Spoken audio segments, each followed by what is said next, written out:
as pessoas estão sem esperanças, porque estão o tempo inteiro nesses processos de violência e de perda de direito. Então, para mim, esse bem viver na cidade seria ter acesso qualificado a esses direitos básicos, sabe?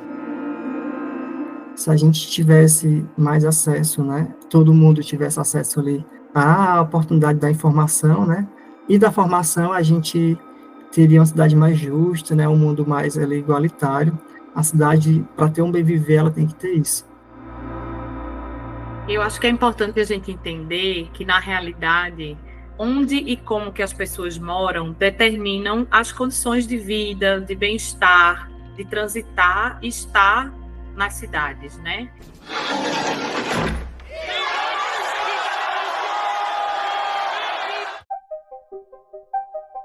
Começa agora o terceiro e último episódio da série Bem Viver nas Cidades, Lutas por Direitos e Movimentos Populares Urbanos. Nova parceria do Guilhotina, o podcast do Le Monde Diplomatique Brasil, com a Coordenadoria Ecumênica de Serviço, a SESI. Eu sou Bianca Pio e estou aqui com Luiz Brasilino. Salve pessoal, tudo bem? Neste especial, estamos falando sobre os desafios enfrentados pela população brasileira para acessar o direito à cidade. Também estamos debatendo os impactos do mercado imobiliário e a resistência dos movimentos de luta por moradia digna. No primeiro episódio, discutimos sobre como o direito à cidade vai além do direito à moradia. Ou seja, para que o direito à cidade seja plenamente atendido, não basta a pessoa ter uma casa. É preciso também ter acesso à educação, saúde, trabalho, saneamento, transporte. No segundo episódio, falamos sobre como as violações do direito à cidade afetam de forma desigual as pessoas, em especial as mulheres negras.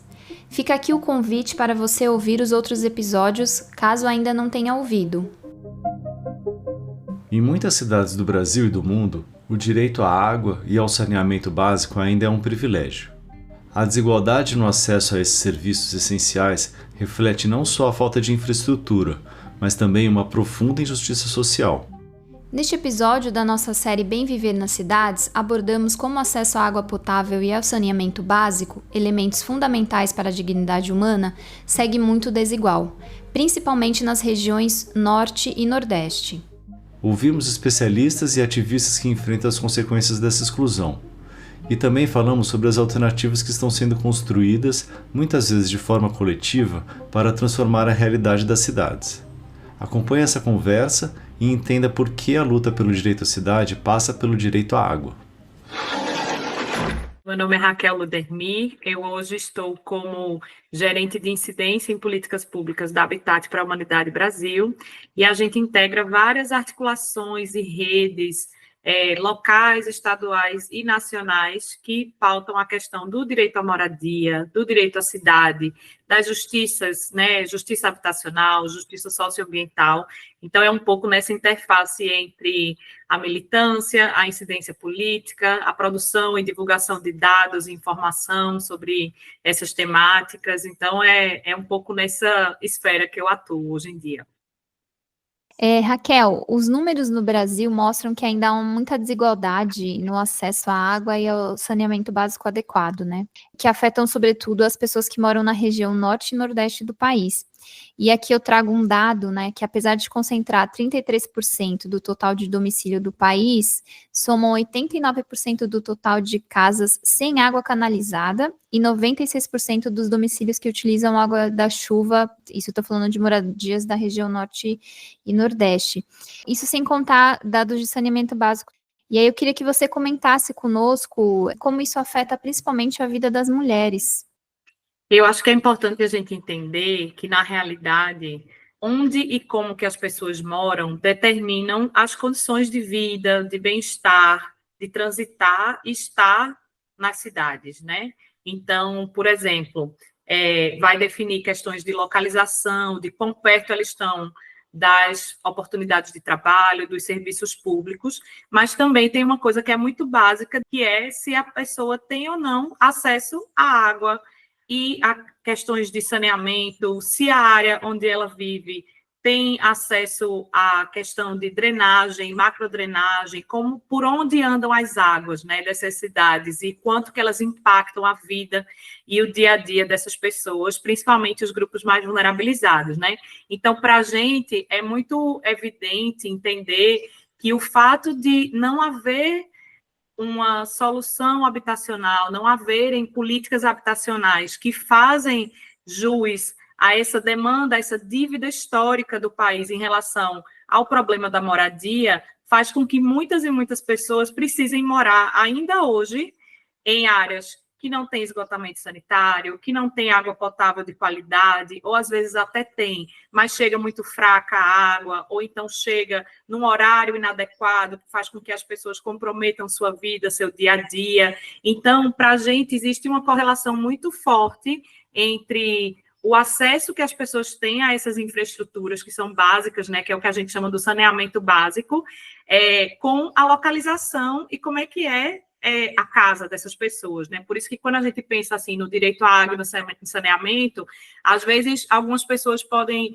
enfatizar a questão somente das infraestruturas, né? Como é que chega a encanação, como é que sai o esgoto, se tem macrodrenagem, como é que é a coleta de lixo, etc. Mas para a gente é muito importante também a gente pensar nas condições de acesso à água dentro de casa, porque às vezes para os dados frios, digamos assim, do IBGE, às vezes aquele domicílio, aquela unidade habitacional vai estar conectada com uma rede geral de saneamento, digamos assim, uma rede geral de água, mas às vezes só existe um ponto de água dentro de casa. Às vezes esse ponto de água dentro de casa é uma torneira bica baixa. Às vezes, né, a gente está lidando aqui de domicílios que não tem um banheiro bem definido, né, onde as pessoas fazem suas necessidades ali no mesmo espaço onde provavelmente vão estar dormindo, tendo seu lazer, estudando, cozinhando, etc. Né? Então, por isso que é muito importante a gente entender a questão da água e das águas, né? Água que chega, água que vai, da porta para dentro e da porta para fora, né? Então, esse é um olhar que a gente sempre acha muito importante. E aí, quando a gente traz essas outras dimensões, que são as dimensões de gênero, de raça, aí que a questão fica ainda mais complicada, né? Porque a gente sabe que no Brasil, a questão de classe, eu acho que talvez já esteja mais evidente para muitas pessoas. Então, a gente sabe que quem mais sofre com a falta do direito à moradia é justamente a população mais empobrecida. Mas hoje, finalmente, a gente tem informação também das dimensões de gênero do que a gente chama do déficit habitacional e sabe que as mulheres são maioria. Infelizmente, a gente ainda não tem dados e uma série histórica de dados oficiais sobre a questão de raça, mas a gente sabe que existe também uma correlação muito importante entre essas interseccionalidades, né, que afetam, né, e que demarcam a vida de tantas mulheres pretas, pobres e periféricas, principalmente nas regiões norte e nordeste do Brasil, né? Então, a gente, enquanto Habitat, a gente fez um estudo recentemente com foco principalmente em algumas capitais do Brasil, em que a gente consegue entender justamente essa correlação entre a falta do direito à moradia, a falta do direito à cidade, né, do ir e vir, do estar, do como que essas pessoas transitam e acessam outros serviços, oportunidades, etc., e a questão da água e do saneamento, né? Então, a conclusão que a gente chega é que essas mulheres, por não terem acesso à água, por não terem acesso à água potável, de qualidade, né? Ou então, às vezes, a água chega, mas como eu falei, né? Chega em uma quantidade indesejável, em qualidade duvidosa, em horários que fazem com que elas precisem vir à noite, né? Para juntar um balde d'água que vai ser usada no dia seguinte. Então, a gente, às vezes, não nota, quando a gente está numa condição que a gente está na nossa casa, simplesmente abre a torneira e parece uma coisa tão simples, mas a gente precisa entender que ainda hoje no Brasil existem mulheres, crianças que precisam vir à noite para coletar o balde d'água. E é nesse vir à noite que, enfim, que essas pessoas terminam adoecidas, possivelmente violentadas, empobrecidas, porque vai prejudicar o seu rendimento escolar, seu rendimento profissional e etc. Né? Então, o estudo que a gente levantou, a gente observou pelo menos 4 impactos dessa falta do acesso à água de dentro da porta para dentro e da porta para fora, né? Então, a gente olhou para essas 4 dimensões, a dimensão da saúde, a dimensão da renda, a dimensão do tempo e a dimensão da segurança. Então, o que a gente chega à conclusão é que as mulheres que não têm acesso à água, principalmente as do Norte e Nordeste do Brasil, elas estão adoecidas, empobrecidas, exaustas e possivelmente violentadas, né? E aí a gente, na realidade, consegue fazer essa correlação com a dívida histórica que o país tem e com uma preocupação muito séria com a justiça habitacional para frente, com a justiça de gênero, né, se a gente for olhar para frente também. Então, é como que essas condições de não ter acesso à água adequadamente, água e saneamento, que são direitos básicos, prejudica tanto a vida das mulheres. Raquel, você pode explicar e trazer exemplos das consequências da forma como os governos das grandes cidades lidam com os rios urbanos para a vida cotidiana, sobretudo das pessoas mais pobres? Eu acho que quando a gente pensa nos rios urbanos e como tem sido a atuação do poder público, a gente consegue enxergar essa atuação do poder público talvez ao longo de um contínuo, né?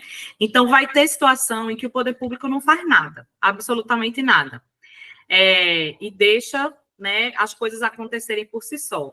Vão ter algumas outras situações em que já existe alguma intenção do poder público, né, de atuar de uma forma mais efetiva, mas aí vai ser simplesmente uma limpeza de canal, vai ser alguma coisa mais paliativa, assim, entre aspas.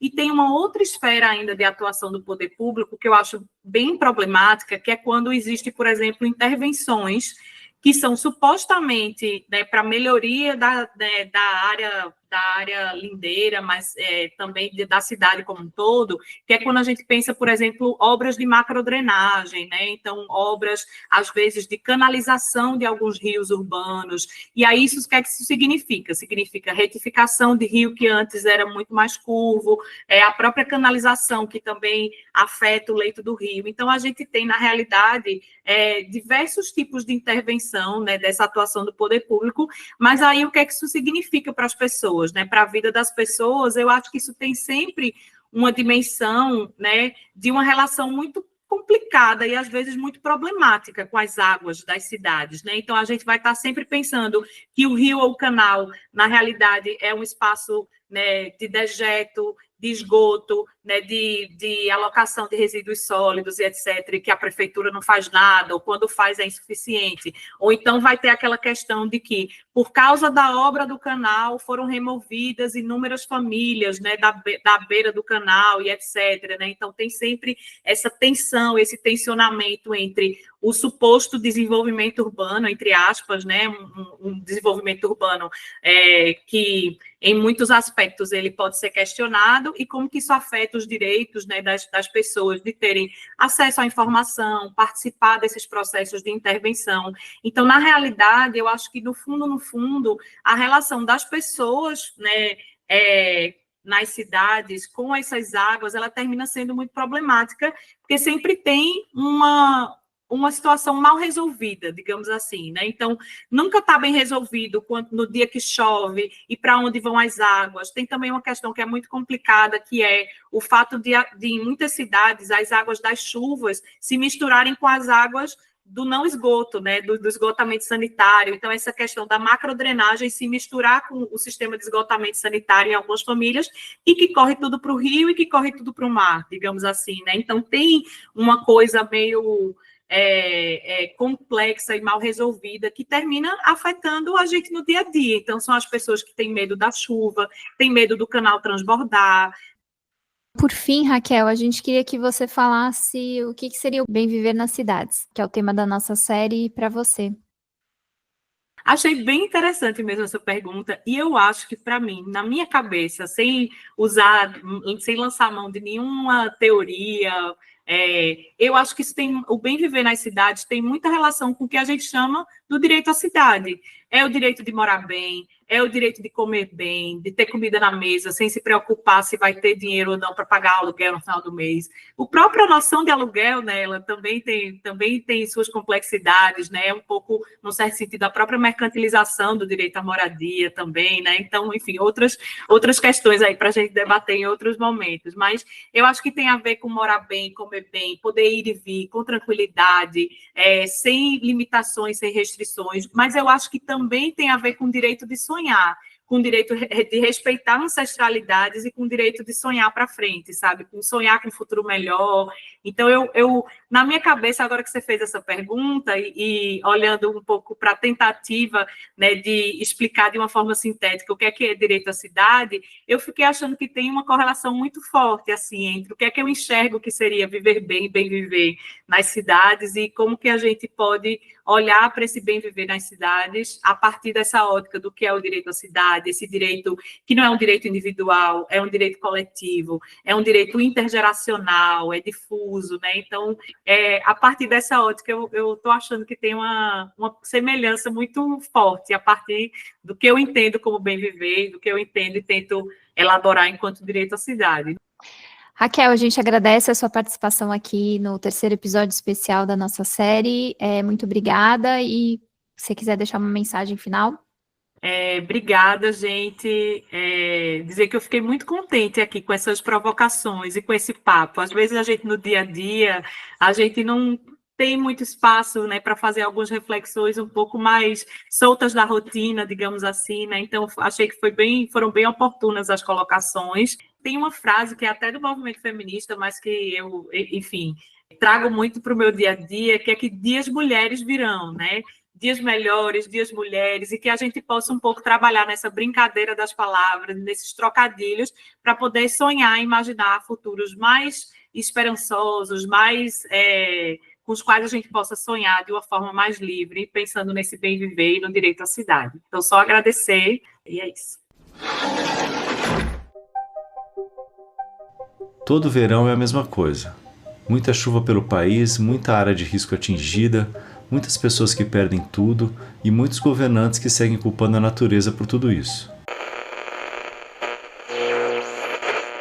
Novos temporais voltaram a atingir cidades da Bahia hoje. Em Salvador, mais de 100 deslizamentos de terra foram registrados em 3 dias.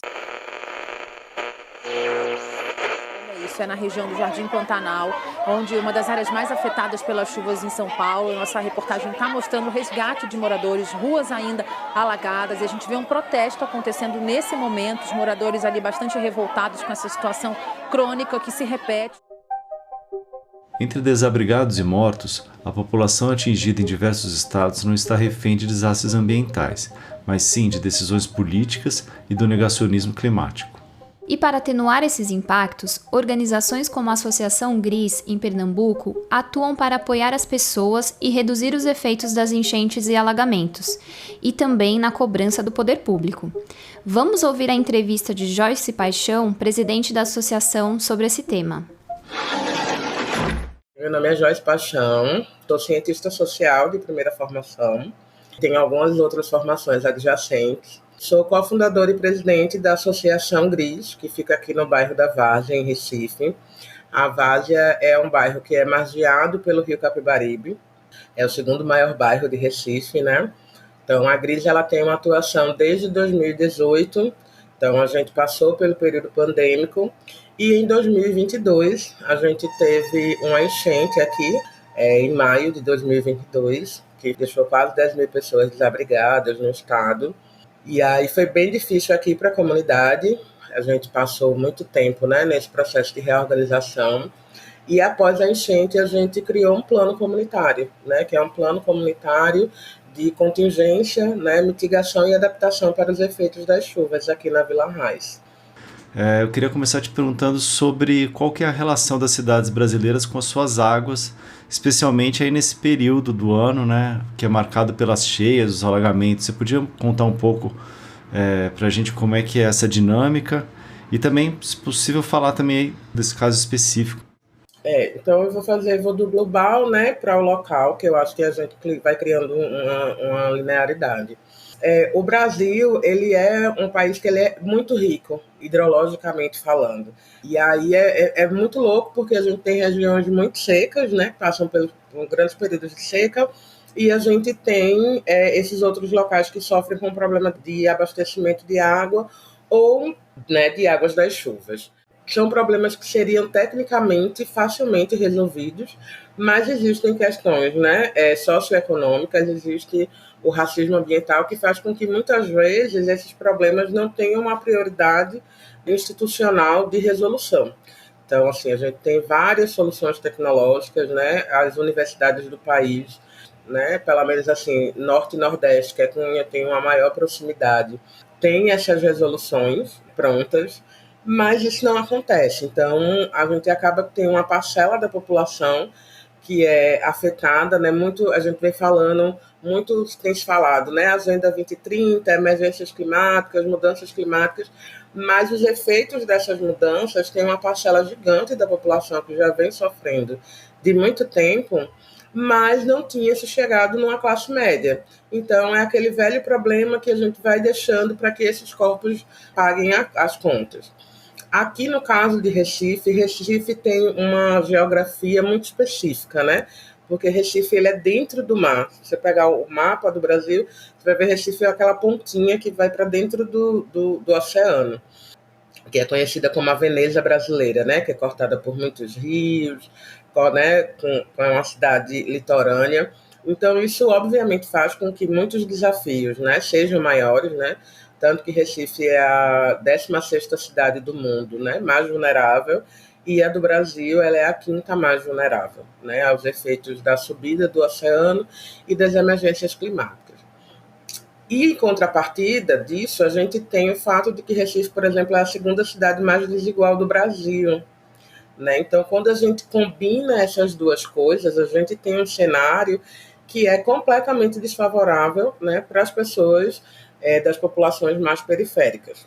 Aqui específico, no caso da Vila Raiz, né, a Vila Raiz ela é uma comunidade que tem basicamente a minha idade também, ela é de 85, inclusive foi chamada de Vila Raiz, porque na época, né, foi uma tentativa dos moradores de chamar a atenção do então governador, né, Arraes, para a comunidade. A Várzea, né, como eu tinha dito, ela é o 2º maior bairro de Recife, mas a Várzea, eu costumo dizer que ela é o recorte específico do Brasil, né? A Várzea, ela é esse case de desigualdade, porque a gente tem aqui a Vila Raiz e a 1,1 km de distância a gente tem o campus da Universidade Federal de Pernambuco, tem o campus, né, do Instituto Federal. E nessa área, por exemplo, em 2022, óbvio que a gente teve alagamentos, porque realmente foi um volume de chuva muito grande, né? Coincidindo com uma maré muito alta, mas a gente teve pontos de alagamentos, né? A 1,1 km, aqui na Vila Raiz, a gente teve locais em que o rio subiu 5 metros, né? A gente teve casas que foram levadas pelo rio.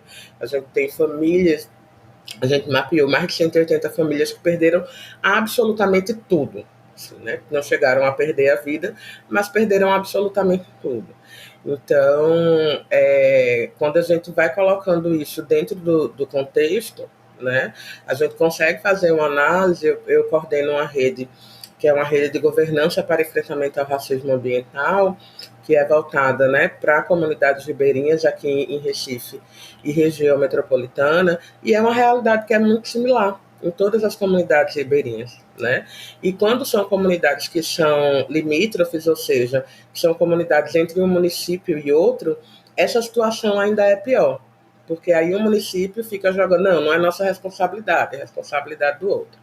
E aí, dentro disso, a gente tem várias comunidades no município sofrendo de um processo de estresse pós-traumático, de ansiedade climática, né, que hoje tudo tem um nome relacionado, então, sofrendo dessa ansiedade climática, mas que, infelizmente, em termos de poder público, não vislumbram soluções.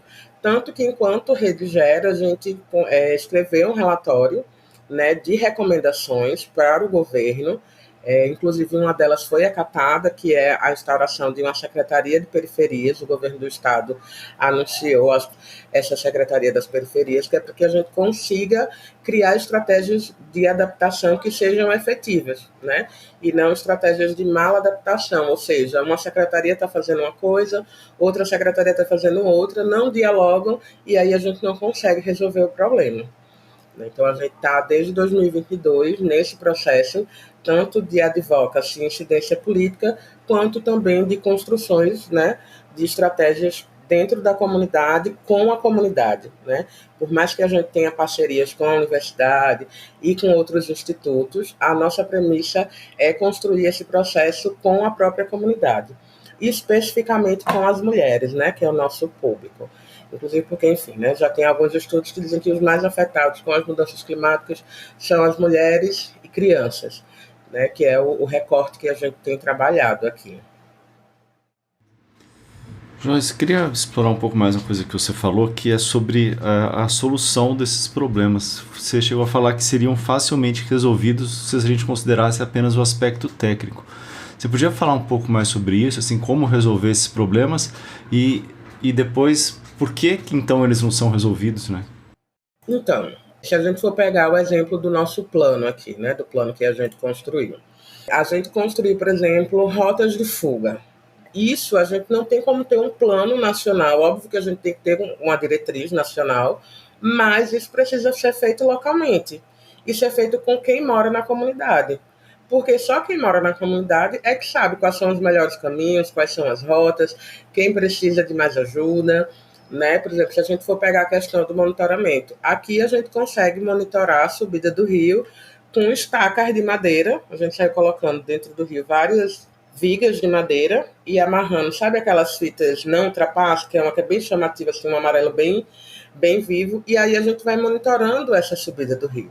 Mas a gente sabe que existem outras formas de monitoramento, são os filetezinhos que você vai colocando dentro do rio e ele vai mandando dados. Então a gente precisa pensar essas soluções de duas formas.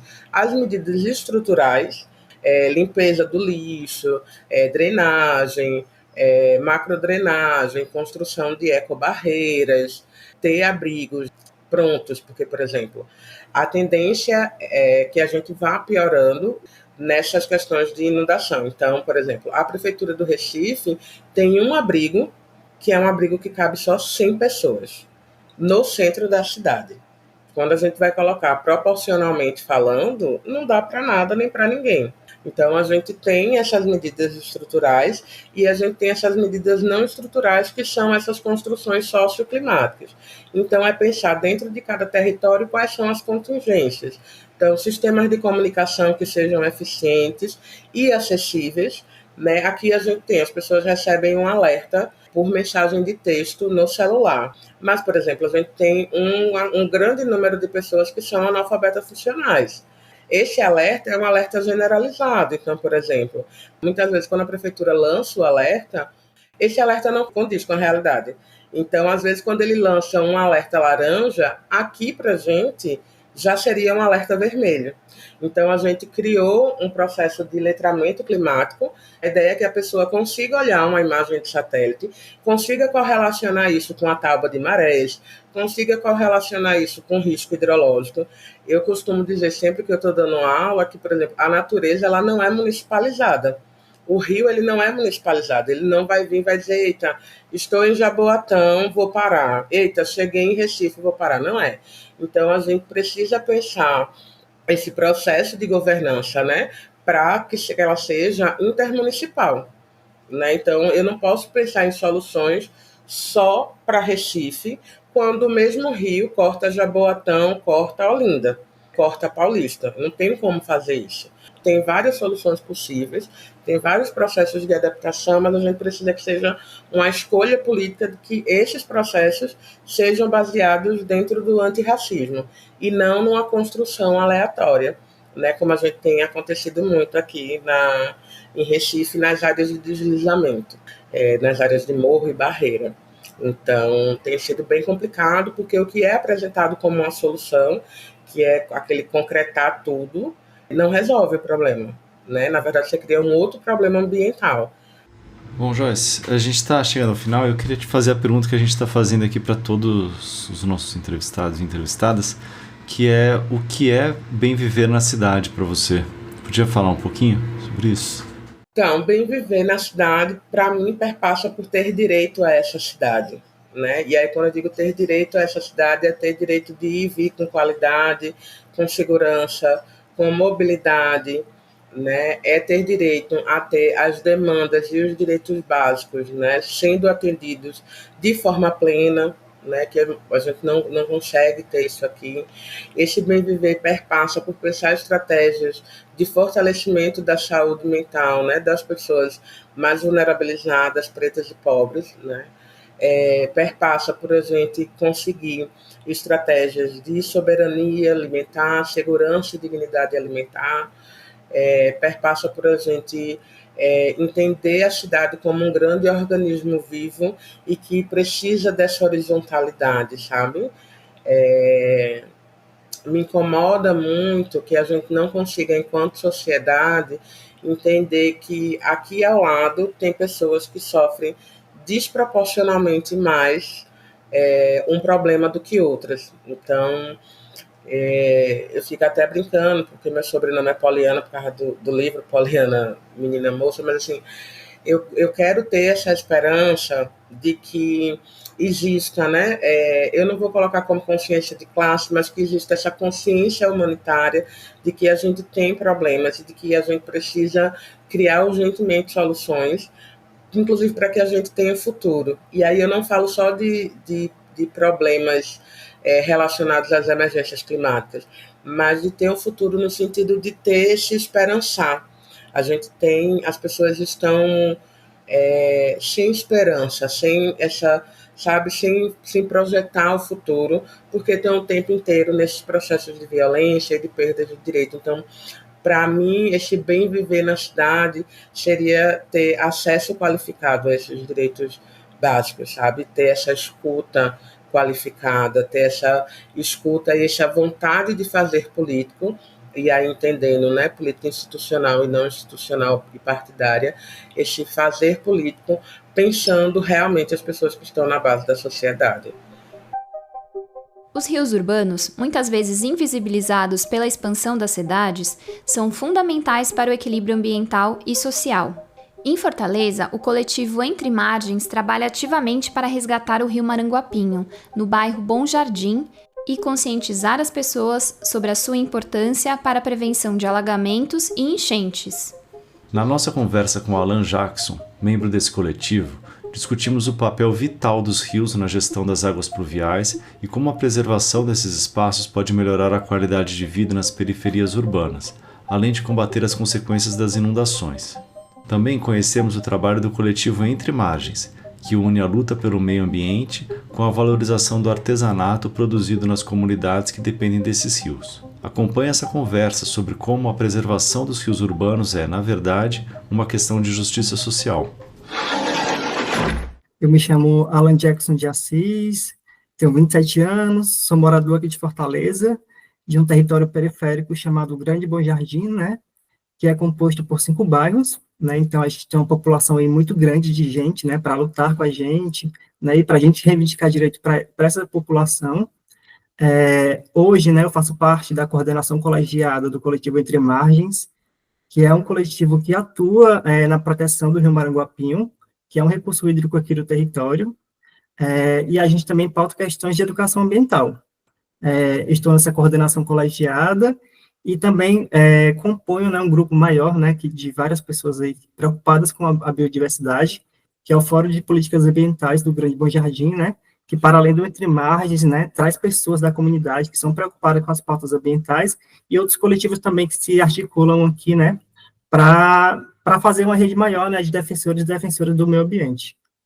Alan, você podia contar um pouco para a gente sobre a relação do bairro Bom Jardim com os rios? E aí eu acho que é importante falar para quem está ouvindo a gente um pouco, né? Você já falou que você está em Fortaleza, mas sobre o principal rio, né, que é o Maranguapinho. Mas existem outros aí nessa região também, então acho que era importante falar um pouco disso, porque acho que nem todo mundo sabe, né? Mas nessa região, pelo que a gente pesquisou, tem um corredor ecológico muito importante, né? Então você podia contar um pouco para a gente sobre essa unidade de conservação, sobre a relação do bairro com o rio, enfim. Certo. Então, a relação da comunidade com o rio é muito íntima, assim, né? É histórica, né? É algo que faz com que hoje a gente esteja na frente, né, desse movimento também ambiental. A luta pelo rio Maranguapinho, né, ela vem de muito antes, né? O rio ele já foi um espaço, né, para lazer, atividades cotidianas, como a lavar roupa, né? E também, as margens do rio, né, tinha atividades ali voltadas para a produção de telhas, né? e outras coisas, né? O rio ele sempre foi muito povoado, muito utilizado antigamente. Hoje ele não tem tanta vida assim, né? Por conta da poluição mesmo, né? Do desenvolvimento da comunidade mesmo, do que ela vem crescendo, né? Com a chegada das pequenas empresas, médias empresas também, e de uma falta do poder público também em relação de tratar a questão da educação ambiental com a comunidade. O rio, ele é histórico, né? Ele faz parte da nossa história. A gente, enquanto juventude, né? Eu, enquanto juventude, me integro a essa luta por conta desses mais velhos também, que estavam lá anteriormente, né? Lutando para que esse rio fosse guardado, né? Esse recurso hídrico fosse salvo, e hoje a gente dá essa continuidade nessa luta, né? Pelo Maranguapinho. Para além do Maranguapinho, a gente tem mais 2 recursos hídricos aqui, que é a Lagoa da Viúva, né? Que a gente chama, né? Carinhosamente como Pulmão Verde do Siqueira, porque é uma área, né? Que também remete história, né? E é muito simbólica, porque lá se concentra a grande parte das carnaúbas do território. Então, a gente faz esse movimento também para que o Rio Maranguapiú ele é interligado, né? Também essa Lagoa da Viúva, né? Dentro dessa bacia, e a gente tenta dar voz, né? Esses espaços, né? Que são invisibilizados. E fora isso também tem a Lagoa do Marrocos, que a gente vem chegando mais perto agora também com o movimento para poder construir luta forte também com a comunidade lá de dentro, porque é uma lagoa que não se falava, né, mas a gente vem aí se articulando para conseguir dar voz e vez para esse recurso. Você podia contar para a gente um pouco como é que é a questão das chuvas aí, considerando que são os rios urbanos, acho que colocam um desafio maior, né? Sim, a gente está no período de chuva, e falar do Maranguapinho é algo bem complexo, né?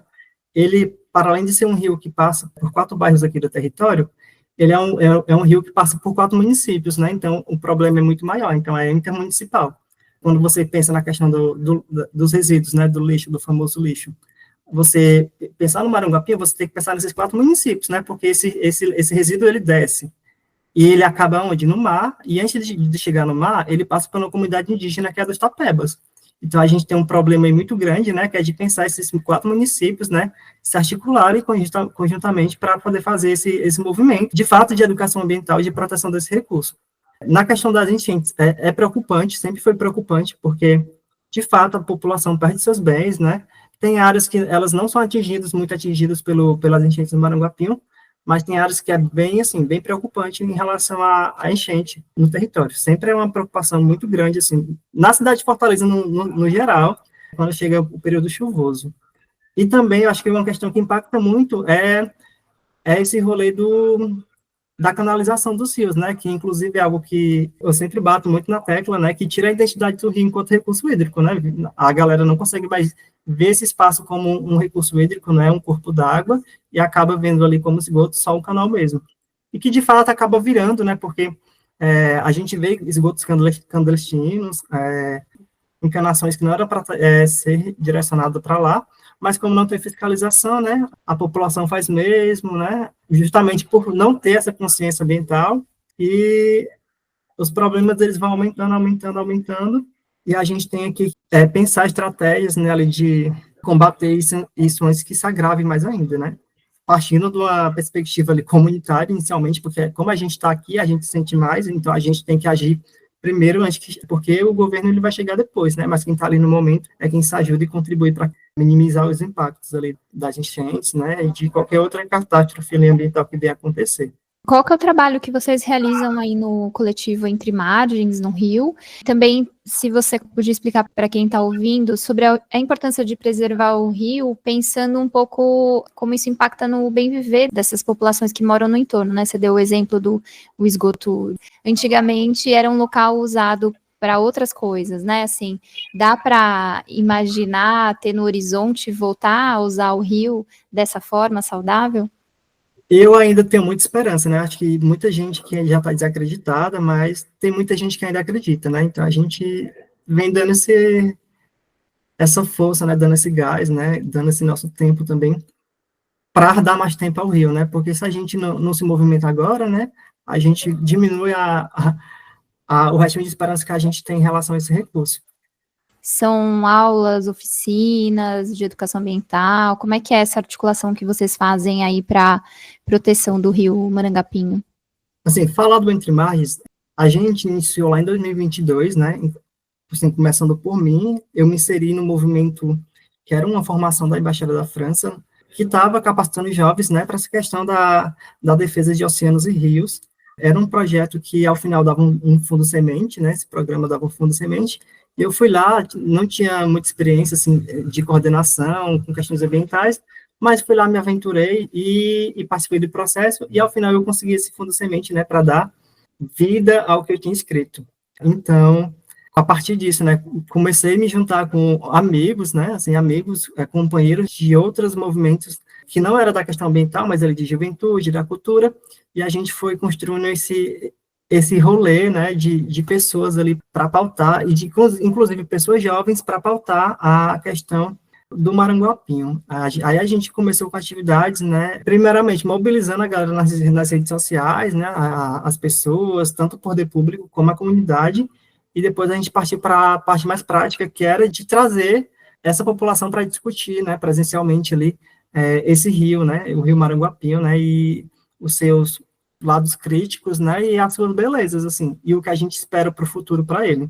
Então, a gente trabalhou muito essa questão da educação ambiental, dos diálogos, trabalhando muito o artesanato, né, para dialogar sobre isso. Então, a gente levava ali tecido, muita cola, muita tinta, para poder fazer com que a comunidade entenda de fato, né, aquele diálogo, porque é muito difícil você trazer um linguajar muito técnico, né, para um povo que nunca teve acesso à informação. Então, a gente sempre fazia esse movimento de trazer esse momento mais lúdico para poder fazer com que a comunidade entendesse as discussões.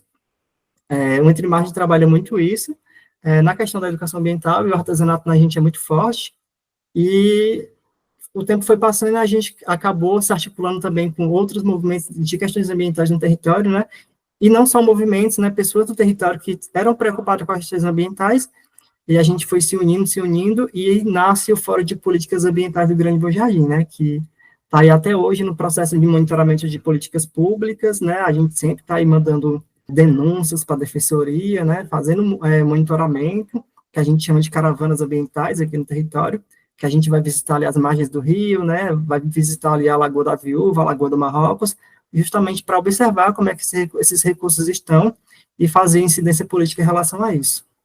Você falou 2 vezes aí que o artesanato é muito importante. Você podia explicar um pouquinho melhor o que é e por que a importância disso? Então, a gente sempre trouxe essa questão do artesanato muito forte para nossos movimentos de questões ambientais, porque eu venho, né, de uma família, né, que trabalha com artesanato, os meus amigos, né, foram incentivados através de mim a atuar com artesanato, e a gente sempre traz isso como algo metodológico para nossas ações, assim. A gente também traz a música de vez em quando, mas o artesanato é o nosso forte para dialogar questões ambientais. Trabalhando com fios, com PET, e a gente faz esse rolê de ser mais, como é que eu posso falar, compreensível, né, para a galera que está ali participando. Alain, a gente está chegando ao final. Eu queria te fazer a pergunta que a gente está fazendo aqui para todos os nossos convidados, que é se você podia falar o que seria para você o bem viver nas cidades.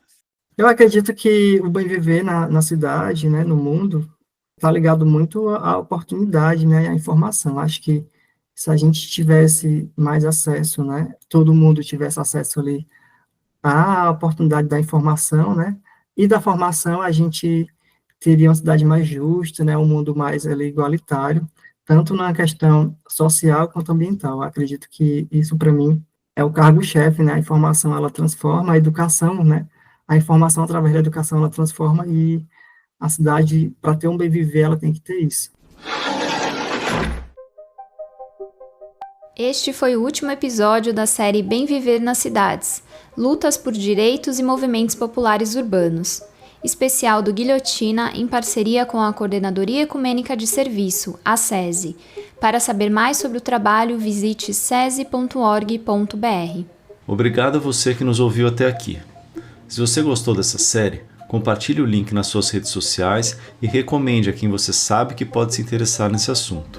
A produção, a apresentação e o roteiro deste episódio foram feitos por mim, Bianca Pio, e pelo Luiz Brasilino. A Beatriz Pasqualino, da Rádio Tertúlia, fez a edição, desenho de som e sonorização. O apoio de produção é de Marília Pinto e Vanessa Pugliese, da SESI.